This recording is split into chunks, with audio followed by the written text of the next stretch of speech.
अस्सलाम वालेकुम, welcome to my YouTube family. तो आज हम ग्रीन चिकन या ग्रीन मसाला चिकन लेकर हाजिर हुए हैं, जो कि बहुत ही टेस्टी है। तो ज़रूर ट्राई कीजिएगा और वीडियो बिना स्किप किए एंड तक ज़रूर देखिएगा। तो शुरू करते हैं। बिस्मिल्लाहिर्रहमानिर्रहीम। एक बंच मैंने हरा धनिया ले लिया है और एक बंच मैंने मिंट ले लिया है, पुदीना, और इसको मैं मिक्सी में डाल रही हूँ।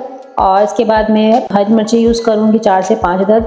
थोड़ा सा पानी ऐड करूँगी और आधा कप मैं इसमें फ्राइड अनियन यूज़ करूँगी और इसको ब्लेंड कर लूँगी। अब मैंने यहाँ पर 600 ग्राम चिकन लिया है, आधा कप मैंने सरसों का तेल लिया है और ज़ीरा डाला है इसमें 1 टीस्पून और 1 टेबल स्पून जिंजर गार्लिक का पेस्ट। ये डाल के बहुत अच्छे से मैंने इसकी बुनाई की है। स्पाइसेस इसमें बहुत ही कम जाते हैं और जो ग्रीन मसाला है सारा टेस्ट इसी का ही होता है और दूसरा इसकी बुनाई का टेस्ट होता है। अब मैं यहाँ पर दही यूज़ कर रही हूँ, फिटा हुआ 1 कप, और इसको भी मैं अच्छे से भूनूंगी जब तक कि सारा जो दही का पानी है वो खुश्क नहीं हो जाता, कम नहीं हो जाता।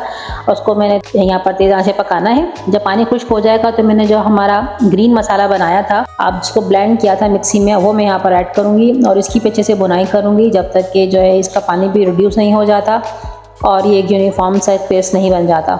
और यकीन कीजिए बहुत ही टेस्टी और बहुत ही कम टाइम में और बहुत कम मसालों के साथ बनने वाली रेसिपी है और आपके घर वाले इसको ज़रूर पसंद करेंगे। इसकी ग्रेवी बहुत ही टेस्टी होती है।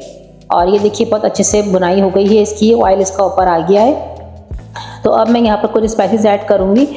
अब मैं यहाँ पर 1 टीस्पून सॉल्ट ऐड कर रही हूँ, 1 टीस्पून पेपर और 1 टीस्पून रोस्टेड गरम मसाला। ये 3 चीज़ें मैंने यहाँ पर ऐड की हैं।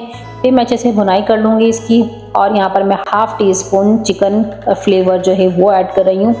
और जनाब हमारा चिकन बिल्कुल रेडी हो गया है। मैं उसको दम पे रख रही हूँ। थोड़ी सी हरी मिर्ची मैंने डाल के इसको लिड दे दिया है 5 मिनट के लिए। और ये लीजिए जनाब, हमारा मज़ेदार सा ग्रीन चिकन मसाला तैयार हो गया है।